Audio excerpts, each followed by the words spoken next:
हजरत मालिक बिन दिनार फरमाते मैंने 60 हज किए। एक हज के मौके पर मैंने बड़ा रश देखा, लाखों का इज्तिमा हुआ। मेरी बातों की समझ तो आ रही है ना आप दोस्तों? जो नहीं बोल रहे उन्हें भी आ रही है ना? अल्लाह जज़ा दे। कहते लाखों का मजमा था तो मेरे दिल में ख्याल आया, मैंने कहा अल्लाह इतने लोग आए हैं, इनका हज कबूल भी हुआ है कि नहीं? फरमाते मैं सोच रहा था तो रात को ना ख्वाब में मैंने किसी कहने वाले को कहते हुए सुना कि सब का कबूल हो गया है। बल्ख का रहने वाला मोहम्मद बिन हारून बल्खी है, उसका हज कबूल नहीं हुआ। फरमाते शहरों के अलग-अलग खेमे लगते थे। अब भी आप हज करने जाएं तो पाकिस्तानियों की रिहायशें अलग होती हैं, इंडियन की अलग, बांग्लादेश के अलग, मिस्री, यमनी, सब लोग अलग अलग रिहायशें होती हैं, झंडे लगे होते हैं मुल्कों के। कहते मैंने सवेरे उठ के ढूंढना शुरू कर दिया, ढूंढता हूँ वो बंदा मिले। कहते जहाँ बल्ख शहर के लोग रहते थे वहां चला गया तो मैंने लोगों से पूछा तुम में मोहम्मद बिन हारून बल्खी कौन है? लोग कहने लगे वो तो बड़ा नेक आदमी है, परहेजगार है, बड़े भोले भाले, बड़े अल्लाह वाले, रियाज आपको बस हम ही जानते, वो तो बड़ा नेक है, परहेजगार आदमी। तो मैंने कहा अच्छा कहाँ है? उन्होंने कहा पहाड़ के पीछे उसने खैमा लगाया हुआ है, सारी रात इबादत करता है, सारा दिन रोजा रखता है, कायमुल लैल है, साइमुद दहर है। क्या बात? फरमाते मैं उन लोगों की बात सुन के हैरान हो गया कि मुझे क्या बताया गया, ये क्या कह रहे हैं? फरमाते मैं पहाड़ के पीछे गया। हज़रत मालिक बिन दिनार अलैहि रहमा फरमाते हैं जब मैं वहां पहुंचा तो मैंने उस शख्स को मुसल्ले पे बैठे देखा। कसरत इबादत के आसार उसके वजूद पर नजर आ रहे, सीधा बाजू उसका कटा हुआ था। फरमाते 2 रकते मुकम्मल करके ना मैंने उसे अस्सलाम वालेकुम कहा तो मुझे कहने लगा वालेकुम सलाम, आप मालिक बिन दिनार हैं? मैंने कहा बड़ी इसकी फिरासत है। फरमाते फिर उसने ठंडी सांस ली, कहने लगा आपको ख्वाब आई होगी कि मेरा हज कबूल नहीं। फरमाते मुझ पर और बिजली गिरी कि क्या कह रहा? मैंने कहा यार लोग भी तेरी तारीफ कर रहे हैं और तेरी बसीरत भी बड़ी है, तो ये माजरा क्या है? कहने लगा आप ना पूछें। ये कह के उसने रोना शुरू किया, देर तक रोता रहा।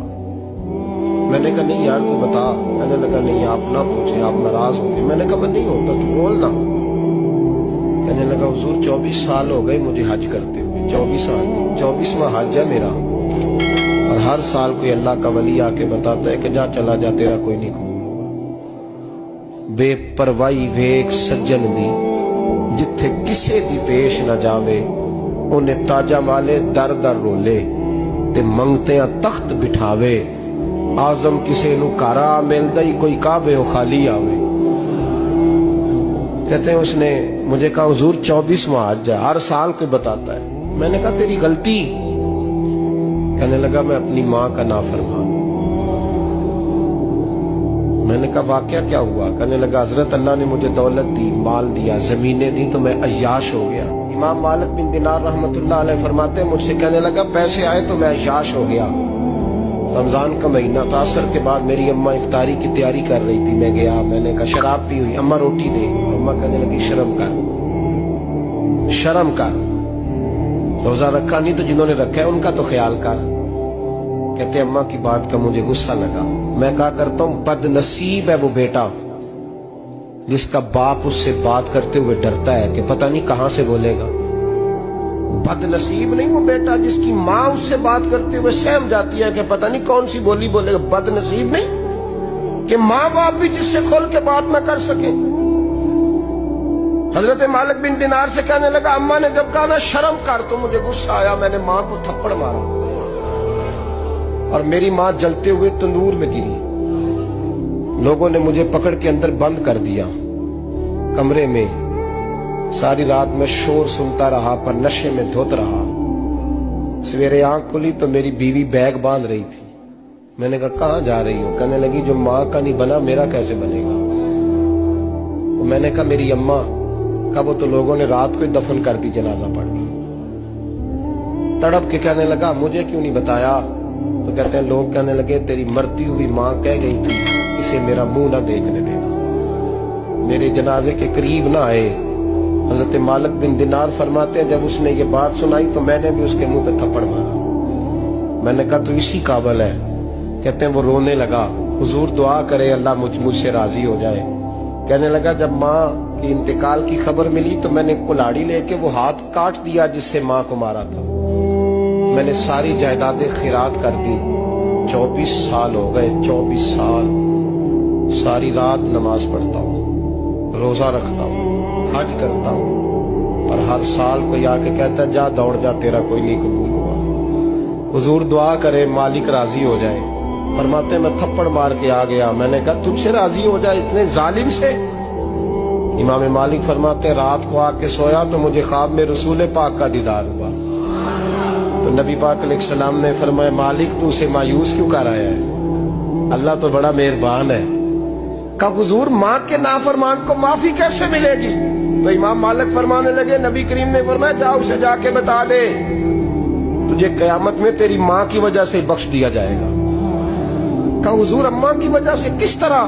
तो महबूब फरमाने लगे इसकी माँ कयामत में इसके खिलाफ मुकदमा दायर करेगी रब करीम की अदालत में। ए अल्लाह मैंने 9 माह पेट में रखा, दर्द सह के इसे जना, जिगर का खून पिला के पाला और इसी ने मुझे कत्ल किया। रब करीम इसकी माँ का मुकदमा सुन के कहेगा उठाओ इसको दोज़ख में फेंको, इसने माँ जलाई थी इसे भी जलाओ। महबूब फरमाने लगे जब पकड़ करके मालिक उसको मोहम्मद बिन हारून को लोग ले जाएंगे ना जहन्नम की तरफ, अभी फरिश्ते घसीटेंगे ही तो पलट के फिर अम्मा की तरफ देखेगा और दूसरी दफा फिर घसीटेंगे तो पलट के देखेगा और तीसरी दफा फिर पलट के कहेगा अम्मा ये मुझे जलाने लगे, अम्मा ये जहन्नम में फेंकने लगे। मेरे हबीब फरमाने लगे वो जल के मरने वाली माँ वहां भी बोल पड़ेगी, कहेगी या अल्लाह चल मैंने माफ किया तू भी माफ कर दे। ऐ अल्लाह मैंने माफ किया तू भी माफ कर दे, अल्लाह तू माफ कर दे इसे। अस्सलाम वालेकुम यार जिन्हें वीडियो नहीं वेखी